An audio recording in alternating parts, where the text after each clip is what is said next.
Hey, good morning, everybody. I hope you guys are having an awesome day. Just got back from work, so I thought I would start for today's devotional. Trying to warm up with a little bit of decaf coffee because it is cold as a pig's butt outside, let me tell you. Anyway, so Saturday, God willing, we are going to be doing another Q&A. Saturdays is pretty good, even though we didn't have a lot of people show up. We went through quite a few Old Testament apologetic questions, and I really felt strongly to actually tackle those this week. So some of the questions that we tackled on Q&A, I'm going to be tackling this week, because I honestly can't think of a single sermon I've ever heard in a church where they actually tackle these issues or these questions people have. So that is what I am going to try to attempt to do and articulate as best as possible.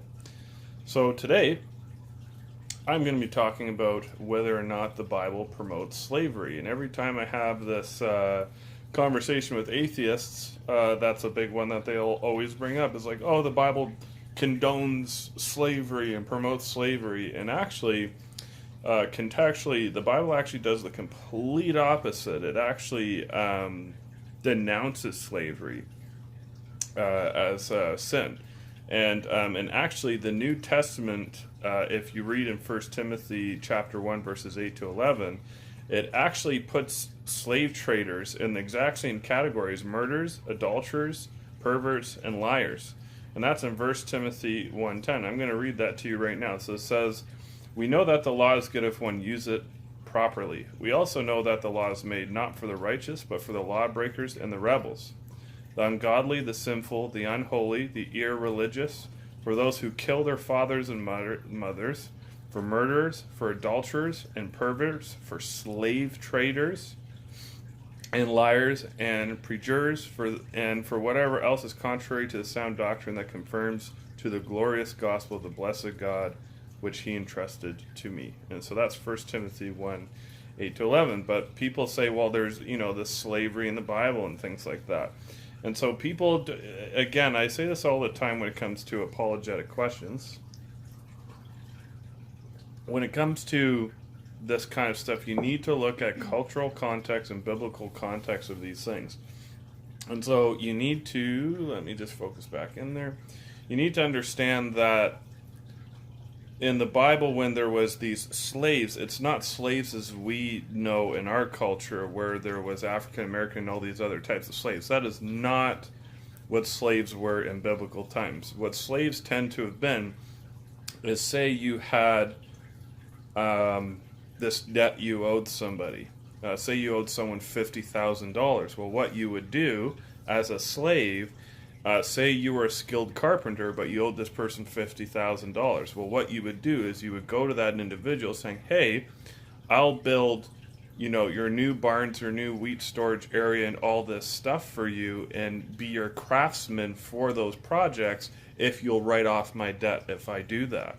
Because you have to understand, there wasn't bankruptcy laws in that time in the Old Testament. There wasn't, you can go chapter 7 in the Old Testament, right? Like, you had to sort out your own ways, and if you didn't pay off those things, you would basically just go straight to jail, or worse, depending on your debt.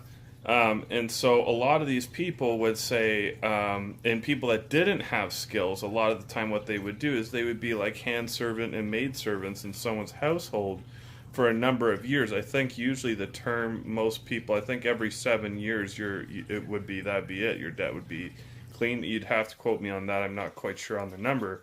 But you'd basically make an arrangement with the owner saying, I owe you this much money. Me and my wife, or just myself, will come and live and be servants under your household for X number of years to pay off these debts. And even then, not only that, but people who are criminals, like if a thief was caught stealing something, he could, what's the word I'm looking for? So a thief could make restitution for his crimes by serving that individual for a certain amount of time to make restitution for what he did to that person. And so we need to understand that the Bible does not condone slavery at all. It does the opposite. Look at the Israelites in Egypt. God didn't tell the Egyptians to put Israelites into slavery. He saved them from slavery by rescuing them and using Moses to rescue the Israelites out of slavery. And so, yeah, by no means at all, if you look at the cultural context of the Bible does not condone slavery at all. It's quite the opposite, actually.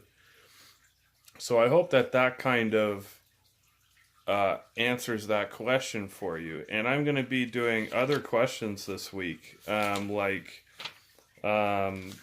to be talking about, I had this question come up at the Q&A. I'll be doing, does the Bible basically condone that a rape victim is forced to marry their rapist? And there's a verse in the Bible that it would appear that way when you read the verse. But if you actually, again, look at the cultural context and biblical context of the verse, it's actually quite contrary. But I'm going to tackle that one tomorrow.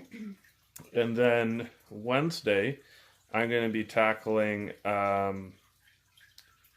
it seems like God commanded the genocide of, entire races of people and things like that. And so I'm going to be tackling that one as well. But for today, I wanted to tackle the whole slavery subject. And so I hope that answers your questions. And if you guys have any questions you want me to tackle, I really encourage you to, you can PM me or you can comment on any of the videos, and I would gladly love to answer those for you. But anyways, I'm going to leave it at that, guys. I really hope that you guys have a wonderful day, that you're keeping warm. It's still a little cold out there. I know Ontario's getting some crazy freezing rain right now, so stay safe out there. And Lord willing, I'll see you guys tomorrow. I hope you have a blessed day, and I'll see you guys tomorrow. Bye for now.